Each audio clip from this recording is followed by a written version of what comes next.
What is going on, guys and gals? Welcome back to another episode. I appreciate you tuning in. We're not really going to talk about anything super serious today. This is going to be kind of the start of a mini series that I'm going to do about how I fish depending on the season, what the temperatures are and all that stuff. So this episode is going to be about fishing in the wintertime. I hope this makes sense. I'm going to start at the beginning of the year and then work my way through, the rest of the time here in Florida, the different seasons that we do somewhat have. So anyway, stay tuned and we will be right back.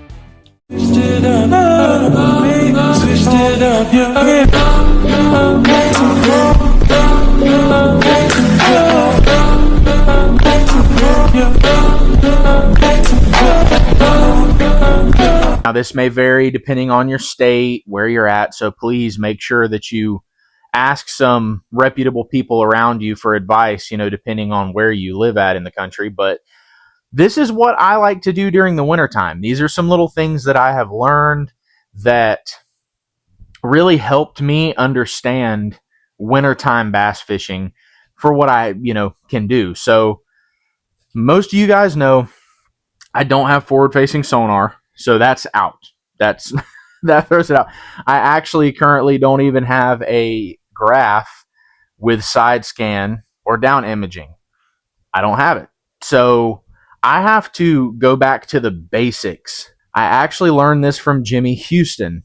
I hope you guys watch his stuff. Jimmy Houston, I'm a longtime fan, and he has awesome tips. He actually does a little series on Facebook. I'm not sure if he posted anywhere else, probably TikTok too, but it's called Catch a Better Life. And it's a little Bible devotional that he does, but after the Bible devotional, he does a little fishing tip. It's a random tip, whatever it is. And I learned so much from him. And I'm sure you do too. He's a very, very knowledgeable guy. But part of this is a tip that I actually learned from him. And some of this I'm still working on. And I'm sure a lot of us have trouble slowing down. Do you know how fast you're going? In the wintertime here in Florida, you have to slow down. You can't be fishing these super fast bait, reeling a swim jig 50 miles an hour, reeling a top water plug 50 miles an hour. You can't be doing that. So you have to learn to just slow down and understand the water temperatures are very cold and bass don't like cold. Here in Florida, they especially don't like cold. It seems like you get a 2 or 3 degree difference in water temperature and it changes everything. So you have to keep that in mind when you are bass fishing during the wintertime. This is how I have found I really like to fish, and it really doesn't change my style much. I just have to tweak it a bit. A quick explanation of what the bass kind of do during the wintertime. You have your fish that do go out to deeper water and they just kind of sit there. They don't do much. They're not super active.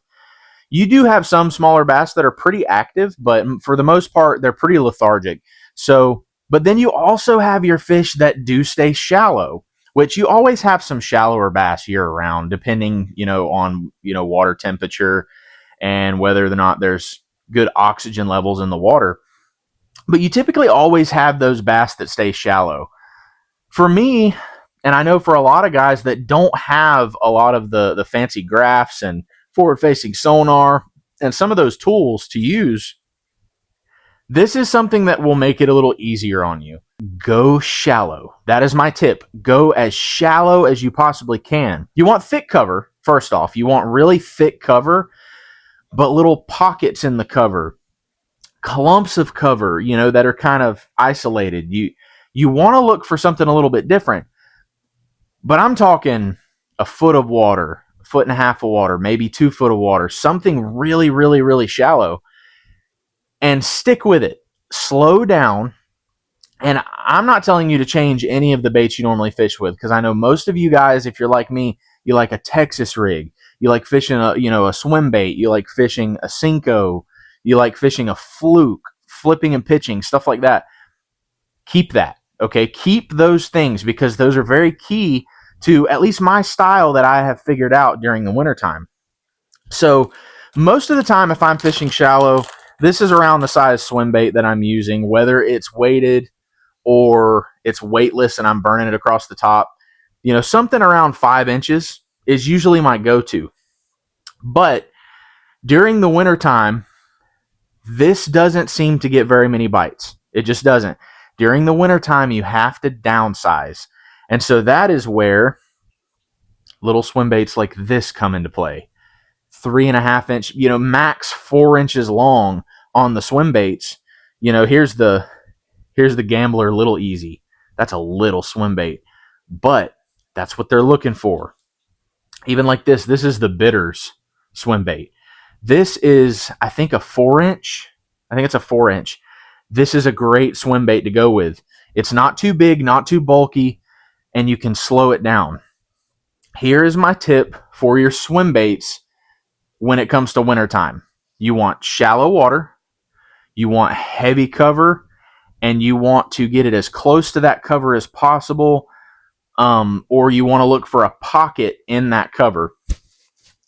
And I highly recommend this, either as little weight as you can or no weight at all. The reason I say that, during the wintertime, and this works for anything, this is what they want.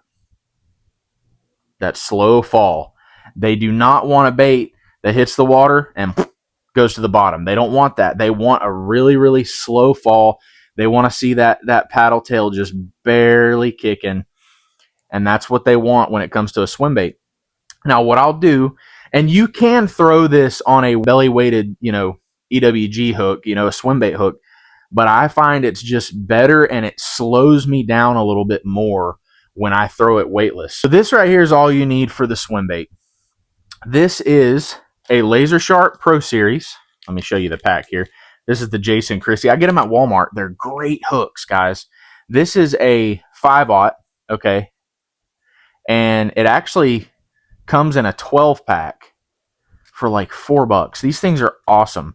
So this is all you need right here. Now, you can downsize, like I said, depending on what kind of rod you're using, what kind of line you're using, how thick the cover is. But this is all you need right there. That's it. Now, the hook tip, always make sure that you file that barb down right there. You'll get better hookups, and those fish will stay on that hook. All you need to do is you'll have this tied on to, whether you're using 30, 40, 50, 65-pound braid, whatever it is that you're using, you'll take that swim bait and run it directly through the nose. And I like to go down just to where it starts to bend. And then I'll come straight out. Now, I do like to leave a little extra meat on there. That way it covers the eye and the knot. I usually do that. It just seems to help me out a little bit. And then what you want to do is you want to kind of measure it on the side of the bait, figure out where you're going to lay that hook, and then you put your thumb there, bring it through, all the way through. Okay, so you got your hook point sticking out there, and then I'll just pull back a little bit and bury the tip of that hook in that plastic so it's nice and weedless. That's all it is. Okay, you do the same thing with toads. You do the same thing when you're just rigging a Texas rig, whatever you're doing. But that's how I like to rig it. And when you use a bigger hook like this, between that and the swim bait, you've got plenty of casting distance with this thing. So that's what I like to throw in the wintertime when it comes real shallow, thick cover stuff. And the reason I like this is because I can cast it real close to that cover and let it fall. And then I'll do a nice slow retrieve and then let it fall again. And especially if there's like a isolated patch of reeds or grass or whatever it may be, reel up to that and then just stop it. Just kill it. And that swim bait will fall directly down to that cover. And 90% of the time, they're going to hit it on the fall during the wintertime. This is my experience now, so everybody fishes a little different. But this is a great way to catch bass during the wintertime without having to have any kind of fancy equipment, forward-facing sonar, or go look for, deep brush piles, anything like that. You can catch bass doing this during the wintertime. I was fishing at the beginning of the year in 40-degree weather. Last year, at the beginning of the tournament season, me and my dad fished Lake Fanny. which is actually the next tournament coming up. So we're excited about that. But we fished Lake Fanny, and I think the air temperature was 48 degrees that day. So really, really chilly, and we had a lot of wind. So it was pretty cold, and water temperatures were really chilly too. And that's what I caught them on, guys. Really, really shallow water, thicker cover, dead sticking it next to that cover, and got a lot of bites doing that. Now, you can also stick with your standard rigs, your Senkos, okay? You can do these weightless. Throw a Senko weightless. Now, this is the Rippin' Lips Lure Slim Stick. I love these things. These are both custom colors that he made me last year. Love them. But you can fish your Senkos. I just wouldn't go anything bigger than like a 5-inch. You know, I mean, anything 5-inch or below is going to be great. It's going to work good because they want that downsized lure. And so you can throw this weightless. You can put it on like a 16th ounce weight, you know, and toss that around. Do the same thing. You want to dead stick it just like with the swim bait. You dead stick it around cover. That slow fall, they will hit it on the fall every time. Even a speed worm, okay? And guys might disagree with this, but I've caught them doing it. A speed worm, okay? This one's a little bit big. I would go with a little bit smaller one, but I mean, you could probably catch them on this size. It's not super, super big. Again, throw it on a 16th ounce weight. Throw it weightless. Whatever you need to do. You can get away with an 1/8 ounce, but I find the slower the fall, the better. So the lightest weight you can get away with is always going to be better. And with this and the Senko, let me open this up. All you need is the round bend worm hook. Okay, this is the Scott Martin Laser Sharp Pro Series. And you guys tell me if I'm wrong. I think these are basically a Trocar because I fish with Trocar. I love Trocar hooks. I think these are basically a Trocar. But this is a 4-aught. This comes in a 15 count. It's like $4. Totally worth the money. But you can take that round bend worm hook. Same thing. You just Texas rig it. Now with a round bend worm hook, you want to come in at a little bit of an angle. You don't want to come straight down. You can, but it doesn't look right. So you want to come in at a little bit of an angle. Go dead center. Come in at an angle.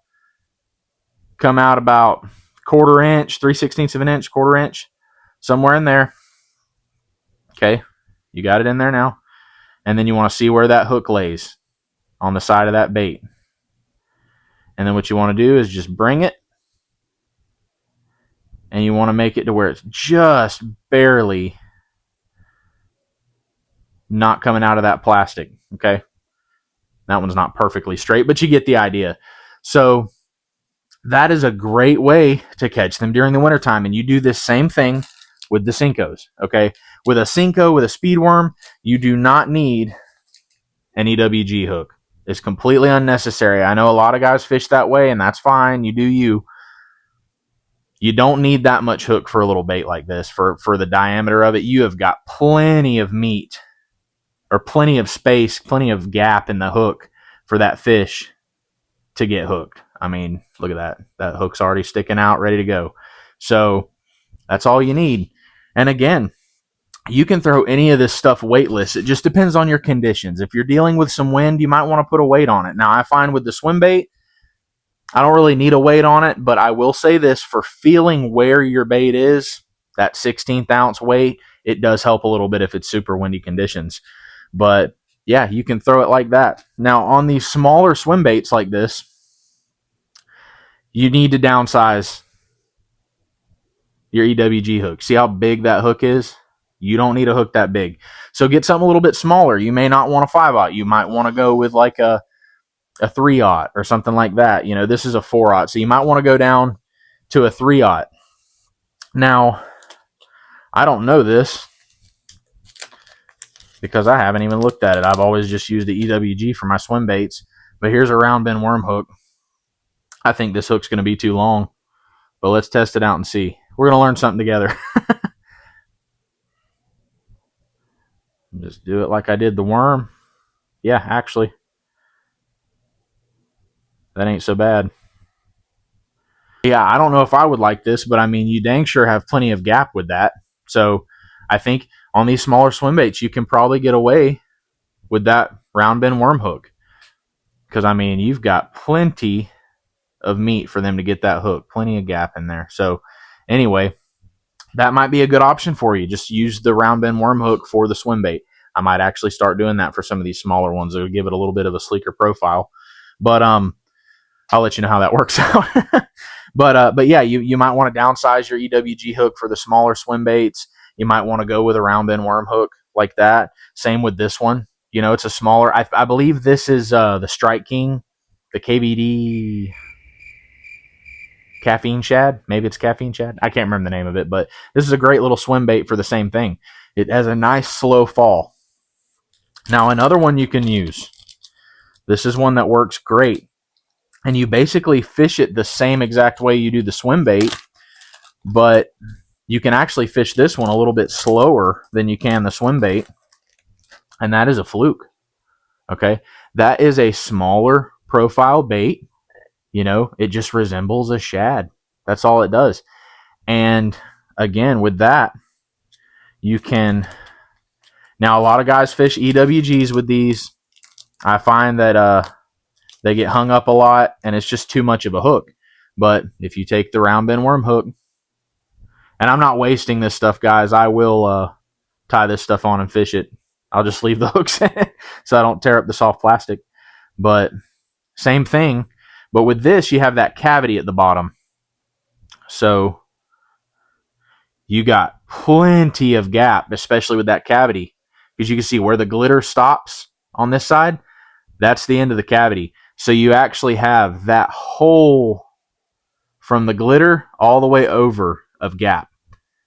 That's a perfect little setup for the wintertime. You can toss that close to cover. You can throw it through grass, and any of the little pockets that you see are little holes in the grass.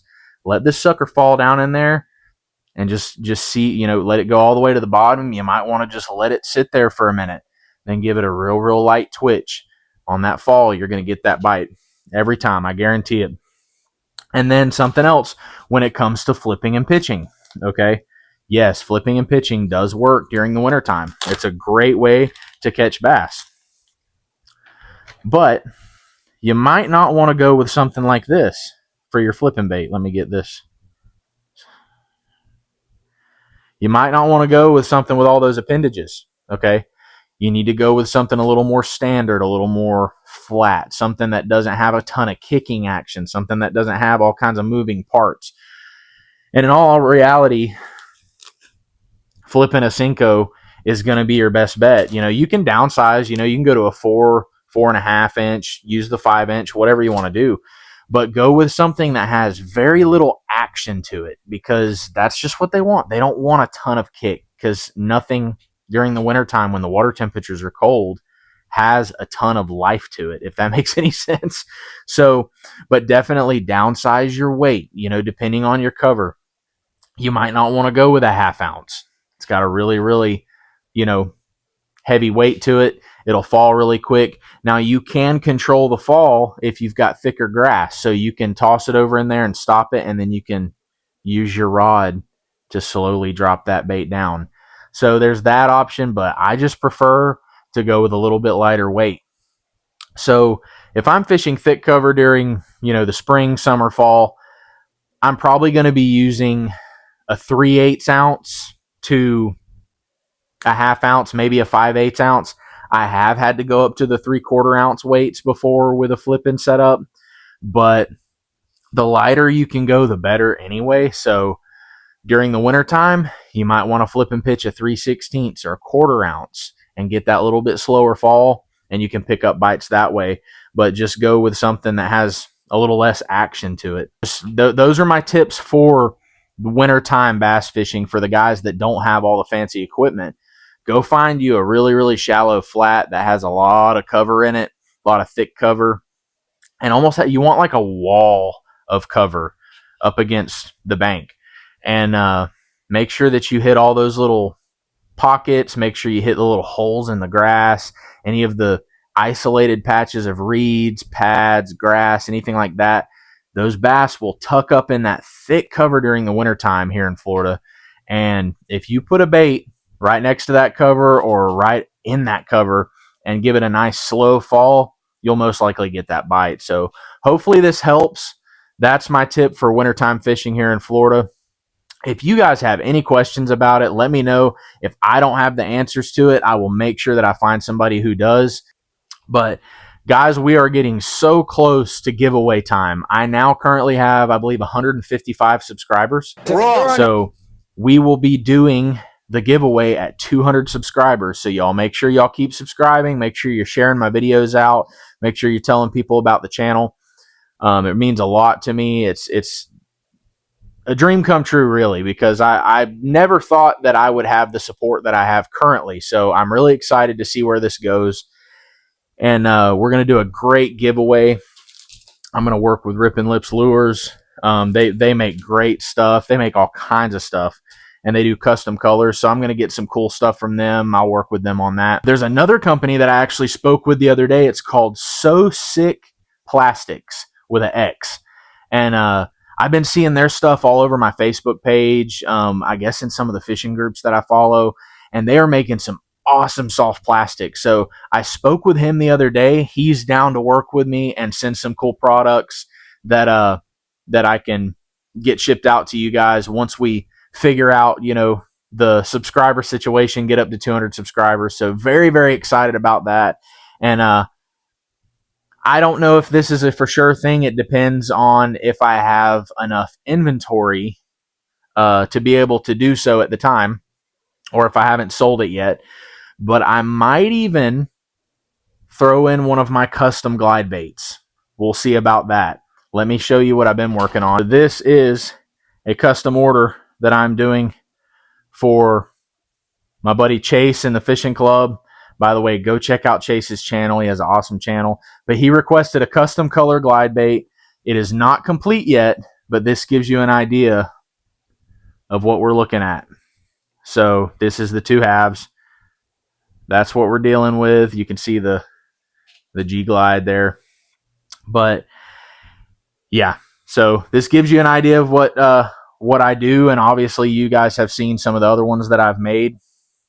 So I might even throw one of those in there. We'll see. We'll see if I have enough stuff to throw one in, or if I even have one available that hasn't been swiped yet. So, but might throw that in there. We're really excited about this. Let me know if you guys have any ideas on how I should pick the winner of the giveaway. Should I do where if you comment, I just pick a random person who commented, or should I do a video with the wheel and I put in all the names of my subscribers? Let me know what I should do, and we'll go from there. But anyway, guys, I really appreciate you watching. Please make sure that you like this video. Make sure that you share it. Make sure that you follow my TikTok and my Instagram. Make sure that you subscribe to the channel, hit the notification bell, and there's some great stuff coming for this channel. So thank you guys for watching, and I will see you on the next one.